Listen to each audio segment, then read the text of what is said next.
I've always been fascinated by objects that looked like something that they weren't. For example, in a furniture store, you'd sometimes find a mock-up of a computer on top of a desk made out of cardboard, but realistic enough to fool you into thinking it was the real thing. Or those fruit made out of wax that little kids sometimes take a bite out of because they look so realistic. So when I was looking for some new ideas for my box book, Creative Wooden Boxes from the Scroll Saw, making something out of wood, like a box, a cupcake box, was a natural. Actually, the idea came from my editor, who challenged me with it. I had no idea how to go about it at first, but I figured I'd give it a go. And the result were these cupcakes, which here I've iced in vanilla, chocolate, and butterscotch. But you could make it out of lemon or whatever flavors you want. Right? The box is constructed in two parts. First you have the base that's made using two different size Forstner bits. I decided to use a Forstner bit so that you could make a whole bunch of these very, very quickly. A slightly larger one forms the rim, and a smaller one forms the base. And the little hole that's left by the middle of the bit is cleverly covered with a piece of velvet. Now, you're not limited to a piece of velvet if you're trying to think of good uses for a box of this size. By borrowing from my ring box, I took out the insert, this was another of the projects in the book, and putting it in this one. I created a box that could be used for a wedding ring or an engagement ring. To compensate for the shallowness of this is a very small ring, and that fits in nicely. And there are instructions in the book for making really professional looking inserts out of foam core and velvet. That was another thing I played with and is really very, very useful. And high-end ring boxes are really wonderful projects for sales. If you want a ring that's bigger, the lid can be drilled into. There are ways of adapting it, which gives you a little bit more headroom, so you could put an engagement ring in, and that certainly would be something innovative. All right, if you wanted to have a box that was deeper, you could do it conventionally and cut out an inner ring and have an add-on base, but that's a lot more work. All right, now the other part of the box is the lid, or the icing part, and that's constructed from circles.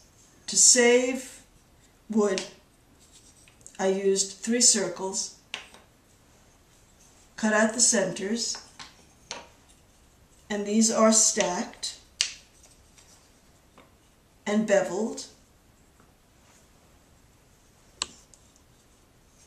to give you an icing effect. And what I'm going to do is to go over all of the steps, because some of them were new techniques that I created, as for example making the ridges of this, which was the result of several failed experiments, or designer firewood as we call it. I'll walk you through the steps and you'll see how quick and easy these boxes really are. In fact, you'll find probably the toughest part of it is making these fidgety little sprinkles, which are also made out of wood, and these are applied as you would apply real sprinkles. A coat of lacquer to make it tacky, and then you quickly put on the little sprinkles and an additional coat to help seal it.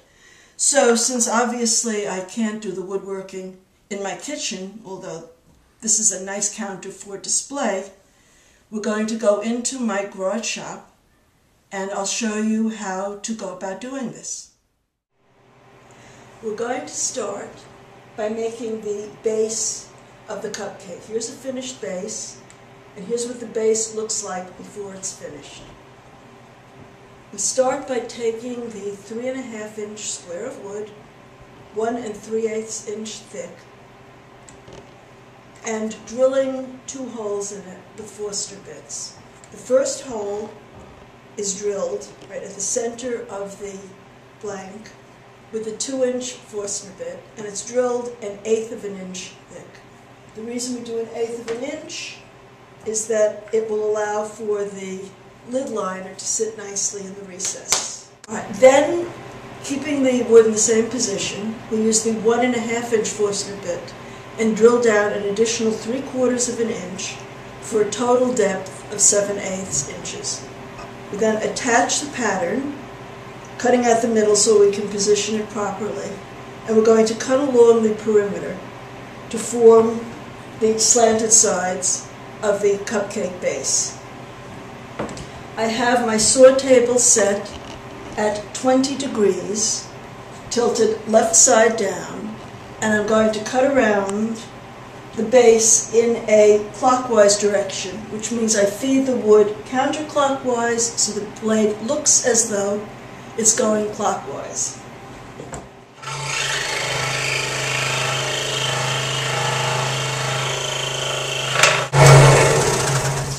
And here is the completed cupcake. So the next thing we're going to do is to go over to the vertical belt sander, which I've set up with the table tilted at 20 degrees to sand it smooth. I've set the table at a 20-degree angle, and what I'm going to do is to rotate it at that 20-degree angle until the sides are nice and straight.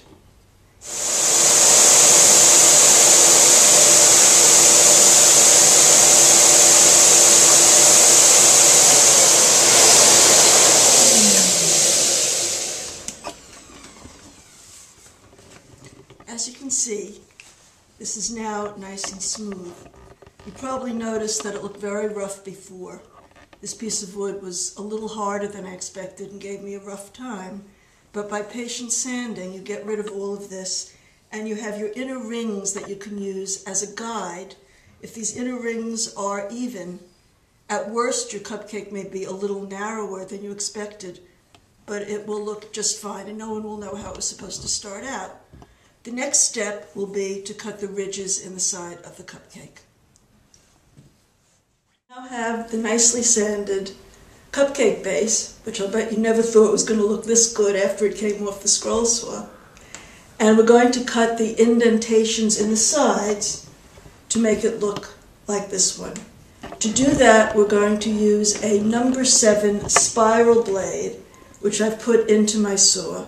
The spiral blade does not come with flat ends, so you may do a little jockeying to get it in, but it will go even if you have to flatten the ends, and is the quickest and easiest way to get the effect that I want.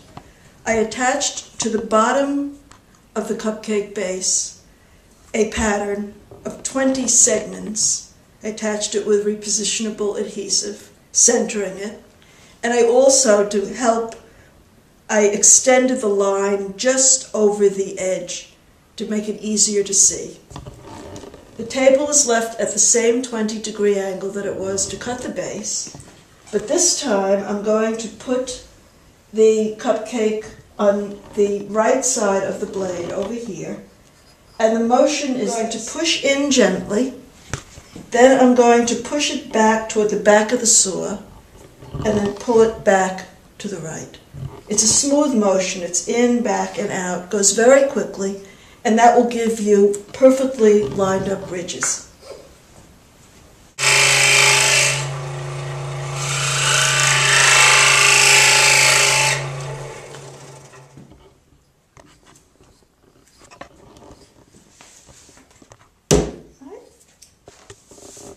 And here, as you can see, we have our ridges. And this completes the bottom of the cupcake box.